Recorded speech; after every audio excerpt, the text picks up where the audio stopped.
of you to bed. It's not Friday. I'm actually filming this on Thursday, but I'm posting it on Friday. So to me, it's Thursday, but to you, it'll be Friday. Or Saturday if the computer doesn't work tomorrow. We're going to go Friday, though. Okay. So this week's topic is cooking. And I have a really super recipe that I love that's perfect for summer. You're going to get some different kinds of fruit. You're going to chop them into bits. And I'll put some honey and some yogurt in there. Throw in your bowl and you got a fruit salad. It's all good. See you next week. Kidding. That was the extra recipe for fruit salad. That's quite good. I do actually recommend eating that. Very good. Perfect for summer. But that wasn't the actual recipe I'm going to use. The actual recipe that I'm intending to teach you is a recipe for spinach pizza. It's really, really good. So, what you do is, you're going to get a packet of yeast. You're going to put it in a bowl. You're going to put about 2 tablespoons sugar, pinch of salt, which is about, I'd say, about 1/8 of a teaspoon. Anywhere from 1/8 to 1/4 of a teaspoon. That's about a pinch. I would start to cook by Italian. I'm not trying to start to cook by Italian, so a pinch is about 1/4 of a teaspoon. Then you throw them in the bowl, salt and sugar with the yeast. Then you're going to boil. You're going to get some water and you're going to put on the stove on medium to low heat, somewhere in there, until it's blood warm. Which is basically where you stick your finger in the water and it's warm, but it's not too warm. It's not hot, it's not going to burn you, but it's warm. Recommendation, wash your hands before sticking your fingers in the water. Just a hint.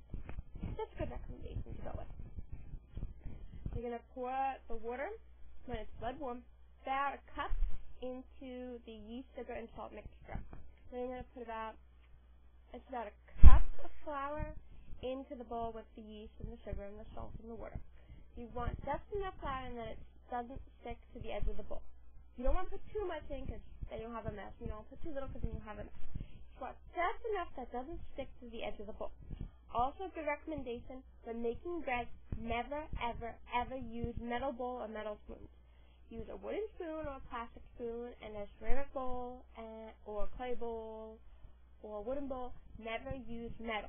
It completely destroys the yeast and it won't rise properly. Never use metal when making bread. That is my recommendation for the week. Never use metal when making bread. I've learned this from an Amish cookbook. If you didn't already realize this, I live in Pennsylvania, a couple hours north of Lancaster County, so we got some Amish stuff running around. So that's the bread. You'll let it rise for about, I'd say anywhere from 20 minutes if you're in a hurry to about an hour if you really want it to rise well. You're just going to let it sit in one place with a piece of cloth over it. You can also use a plate also. Again, not a metal plate. Put the plate or the fabric or whatever, washcloth, towel, whatever, over the bowl and let it rise. Just let it sit there.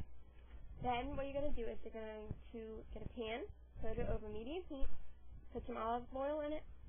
Again, I told you I was taught to cook by Italians. I'm not Italian, but I was taught to cook by Italians.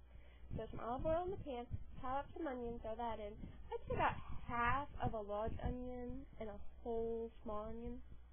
Half of a large onion or a whole small onion. Okay? Go with that. So about one small onion and half a large one. And a couple of garlic. A couple of cloves of garlic. The little cloves. Not the whole big giant thing, just the little sections of them. Okay? Now then, saute it until it gets fresh. Starts getting golden brown. And then what you're going to do is you're going to take some frozen spinach, put it in until the water, first you should let the spinach thaw a bit. So you're going to take the now thawed previously frozen spinach, throw it in with the olive oil and the garlic and the onion, just enough so that the water evaporates off. By this point in time, the bread should be done rising. You're going to roll it out on a floured surface. We'll split it in two, roll them both out on floured surface so you have the top crust and the bottom crust. Then you can use a metal pan. You can actually use a metal pan. You can't use a metal bowl, but you can use a metal pan. Put some olive oil on the bottom. Put one of the crusts in. Spread a layer of the spinach, onion, garlic mix. Then put some grated Parmesan mozzarella, pecorino, American cheese, whatever kind of cheese you want to throw in your spinach pizza. So some cheese on top of that, then another layer of the spinach, onion, garlic mix, another layer of cheese until you have the desired amount of spinach filling that you want. Then put the top crust on, throw it all in the oven at 350 for I'd say anywhere from about 20 minutes to 30 minutes. Check it every day until the crust is golden brown on the top and the bottom. To check it, just take a fork and lift up the edge. But when the bottom crust is golden brown, you take it out. You can let it cool. You can eat it right away. You can throw it in the fridge and warm it up later. Finished pizza. There you go. Recommendation, again, if you did not catch it the first couple times, do not use a metal bowl